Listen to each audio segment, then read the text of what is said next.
God shared many visions throughout Scripture, purposefully engaging with human matters to catch our attention and transform us. Yet transformation is often difficult and painful, especially when we think we know where we're going and what we're doing. I love the fact that Paul had a vision of a man who invited him to come and share the good news, and he found Lydia instead. A female is the first convert in Europe. She's one of the few women that we hear anything about in Scripture. Now first, purple cloth was only purchased by royalty and the wealthy, as it was made from snail or oyster shells, and that the process was laborious and very expensive. Lydia's business was successful as she had her own household. Now we don't know whether she was a widow or whether she had any children, but having her own household, which as we recall from biblical times, was not the norm, as women were considered second-class citizens. And yet Paul sat down with a group of women outside the city gates to share the good news. Why, I wonder, didn't he go to the synagogue in the city, where the men traditionally meet? Perhaps his message was not welcome there, and he moved on. Or perhaps there were not 10 men, which was what was the requirement to worship together in the synagogue. So he moved on. Lydia was already a God worshiper, and we surmise that she came to worship because she's hungering for something more in life, something beyond the commercial success she had apparently achieved. She's hungering for more because that restless spirit, who is surely in all of us before we ever know it, has stirred up a holy longing in her soul. Do these words speak to you? They do to me, and some days more than others. My restless spirit is hungering for something more that stirs up a holy longing. And it stays restless until I reconnect with myself and with God. Now Lydia's her open heart led her to be hospitable and invite Paul and his friend to stay at her house, of which he took pause at because it was so against all the norms, but he did accept. Now I found it interesting that Lydia, this successful, competent, and confident businesswoman, was concerned about Paul's judgment of her. She said, "If you have judged me to be faithful to the Lord, then come and stay at my home." Despite any of our self-confidences or success, do we all still fear judgment in some way? I had a really difficult visit with one of my beloveds this week. I was reacting to everything that she said and did. I wasn't proud of the way I was feeling because it was a very unpleasant visit. But when I came home, I spent some time in reflection and recalled a recent conversation with my spiritual advisor. When these situations occur and we get triggered into judgment or anger, anxiety, or fear, whatever that negative emotion might be, I realize that it's convenient and oftentimes a familiar place to hang out because we know how to be anxious and judgmental and angry and fearful, but it's also not a healthy place to live. Anger, judgment, and fear often tell me that I'm stuck in my head. And when I've had enough and realized that it's not only hurting me, but hurting those around me, I know I have to reconnect my head with my heart. They work better together. It's a return to love. Love with a capital L. Return to God, to spirit, to my better self. One of my other beloveds shared this week. She had a great quote. She said, "Challenges are what make life interesting, and overcoming them is what makes life meaningful." Well, that's the truth, even if it is a difficult statement. I read an article by Gabby Bernstein this week, and she said that people who judge are struggling to deal with their own pain. Now, a lot of my message this morning was talked about in our adult forum this morning. So much of it was it's so funny how the Spirit moves that we all come together like this, that the words kind of blend together. So Gabby's words share in a lot of what we heard earlier. But when you gently and lovingly witness your own judgmental behavior, you will amplify your compassion for yourself and for others. Their judgments will not drag you down. Instead, they'll inspire you to go out and spread love and light. When you feel as though someone has attacked you, judged you, or done anything to make you feel inadequate or unlovable, do the opposite. Go and do something to make other people feel good. Make somebody feel lovable, adequate, and good enough. This simple action can shift the energy, and it can change everything for you and those around you. But your knee-jerk reaction is probably to fight back and defend yourself. But instead of attacking back, go find someone else to give some love to. You'll feel better that way. Now, this is really good advice, but sometimes it's also really hard.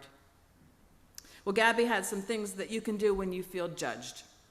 She says you can call or text a friend and let them know how grateful you are for their friendship and how awesome they are. You can send flowers to someone that you care about. You can email a coworker and thank them for their doing a great job. You can read and share an inspirational message. You can cook your family their favorite meal. You can pray for other people to feel loved and confident. Now, she says the list of things to do is endless, and the lesson is simple. When you feel judged, immediately go give love. Do something kind, do something compassionate. It's the fastest way to stop the momentum of the negative energy and feel better right away. She goes on to address an important point. If someone is bullying you or hurting you, she does not advocate for accepting abuse. Not fighting back doesn't mean not standing up for yourself. But the key is to take spiritually aligned action. This way you can show up from a place of true power and speak up with love instead of hate. Our news is filled with anger and hatred, the war in Ukraine, the horrors of continued racial injustice, serious environmental concerns, choices on women's health, and we know the list goes on. And although anger may be a justified response, what if we each shared a bit more kindness and love? Might it not change the world or our own hearts, just one person at a time? Speaking of judgment, there was a UCC devotional this week, written by Reverend John Edgerton, who's the lead pastor at First United Church of Oak Park, Illinois. I read the story of what happened at his church a few months ago, but in his devotion, he shares a little bit more about it. He said during Lent this year, his church took on a non-traditional fast that they entitled Fasting from Whiteness. Their children's programming was unabashedly and joyfully anti-racist, using a godly play-style curriculum called Tell Me the Truth About Racism. The church also refrained from using iconography that depicts Jesus Christ and other religious figures as white-skinned. In its place, the church's bulletins featured the work of visual artist and photographer John C. Lewis. Now, Lewis's work portrays major biblical characters as people of color. He said their music was drawn exclusively from composers of color, and following the practice of another UCC church, they paid royalties to a local nonprofit as a way to reparatively address the racist history of spirituals being largely public domain and thus not compensated under the CCLI license. He said it's been amazingly, absolutely amazing.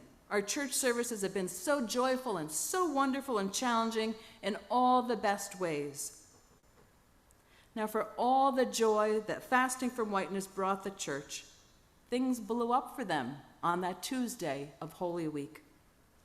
First United faced criticism and even ire from people outside of Oak Park after the story was carried in conservative outlets called The Blaze and the Washington Times. The story was picked up and used as a cudgel by certain quarters of the media as a way to try to hold up the gospel work that they were doing as some kind of aberration, something to be ridiculed. First United was also featured on the conservative morning talk show Fox and Friends, where Boston Reverend Eugene Rivers III called the fast a wokeness gone mad gimmick. Right after the segment aired, their church began receiving voicemails at a rate of 5 per minute. Reverend Edgerton disagreed with Rivers' characterization. Rather, he believes the church was simply doing their Christian duty during the holy season. He said, in reality, what we're doing is serving the gospel. We're being faithful to the good news of Jesus Christ, who was a dark-skinned man from the poor part of town, who lived under the boot of an oppressive regime and was executed for standing up for justice. While the conservatives were busy judging and freaking out about this fast from whiteness, the church received support from Christians and non-Christians alike, from as close as the church across the street to as far away as the Netherlands. Support from local organizations and residents bolstered the church. Elected officials reached out to First United, and people from other religious denominations brought platters of fruit and cookies. They expressed their gratitude to the Oak Park community for what they were doing. Despite the harassment and death threats to him personally, little dampened Reverend Edgerton's spirit. And despite the vulgarity and the vitriol from those offended by the fast, Edgerton believed that the media attention provides an opportunity to encourage a wider audience to partake in anti-racism discussions. Now, he acknowledged the difficulty of having these conversations, but he does not apologize for making some people uneasy. He says ours is to be faithful and live like we know it's the truth. In a very untraditional way, First United Church of Oak Park, Illinois, spread the gospel like the leaven in fresh bread. And stay tuned for what United Christian will be doing in the fall in our adult forum class, because I'm sure we'll be continuing our anti-racism work also. God's vision and Jesus' words and interaction with others bears witness to a reimagining of the world. A new vision, a new consciousness, a new way of being in the world. We learn about this in Scripture through parables and stories and even obscure riddles. Francis McNabb, who is a minister from Melbourne, he has suggested several signposts of hope, which he believes Jesus of Nazareth was pointing to when he spoke of God and real life.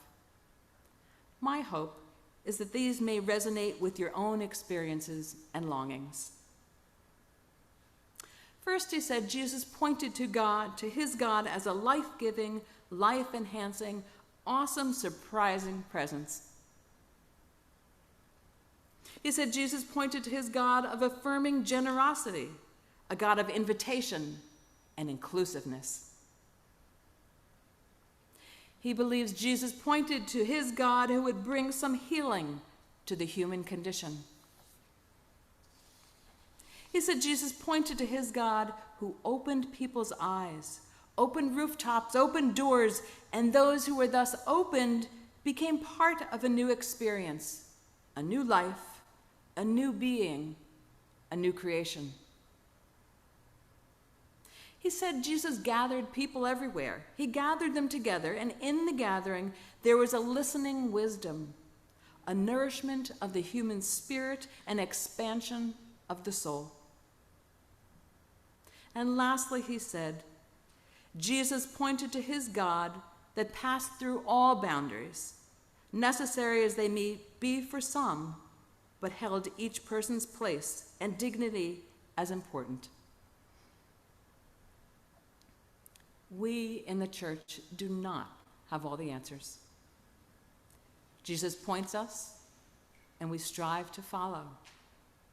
So in all you say and do, leave room for the Spirit, leave room for mystery. Who knows where you'll be led and who you might meet? May it be so. Bill will now sing for us, "You Satisfy the Hungry Heart."